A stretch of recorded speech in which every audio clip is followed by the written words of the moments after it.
What is your attitude about money? What is your attitude about wealthy people? What is your attitude about poor people? Have you learned from the Scripture to align your attitude with the attitude of Christ concerning money? See, there's a lot of manipulation in religion concerning money. A lot of people are exploited by leaders who want money. Now, we need money to do the work of ministry, but when people of God invest their money in the work of God, it is because they desire what God desires, and they want their money to be working on their behalf in labors of ministry or on fields that they personally can never visit or minister in. So God has a very high value of money, but that high value is never to be interpreted as an excuse to manipulate people or to in any way cause them to give out of guilt or because of pressure or any of these things. It's just not the biblical way. I want to show you an event that happened in Jesus' ministry that is so powerfully insightful to us today. And it helps us adjust our attitude concerning money. It's recorded in Mark chapter 12, beginning at verse 41. Now Jesus sat opposite the treasury, and he saw how the people put money into the treasury, and many who were rich put in much. Then one poor widow came and threw in 2 mites, which makes a quadrans, which is practically nothing, a Roman coin. So he called his disciples to him and said to them, "Assuredly I say to you that this poor widow has put in more than all those who have given to the treasury. For they have put in out of their abundance, but she, out of her poverty, put in all that she had, her whole livelihood."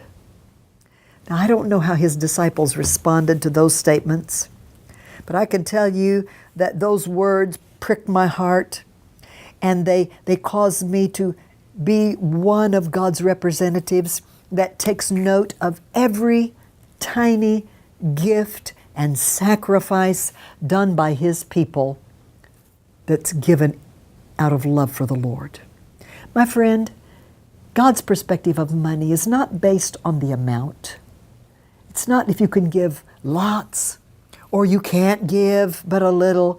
That has nothing to do with the value with which God esteems your action. He looks at the heart. This woman had a heart to give all. Her all might have been a large gift. In this case, it was practically nothing as far as economic value. And yet Jesus said in His eyes, she gave more because of her heart and because of her willingness to just give all. I suggest to you today that you not allow guilt over what small amount you may only be able to give. Don't let guilt run your life. Don't let it steal from you the great joy and reward in investing even a small gift in God's program. We have, for many, many years, we kept records about the gifts that were sent to this ministry. And did you know that the average gift sent to this ministry was $2?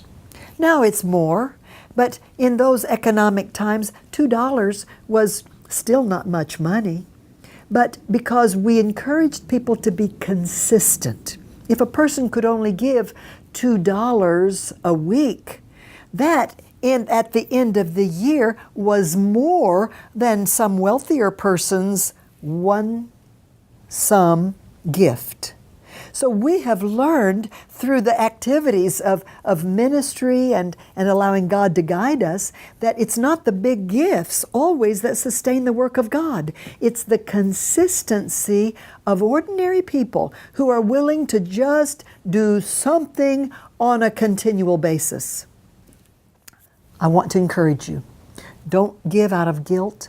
Don't give just because you want God's favor. You already have His favor.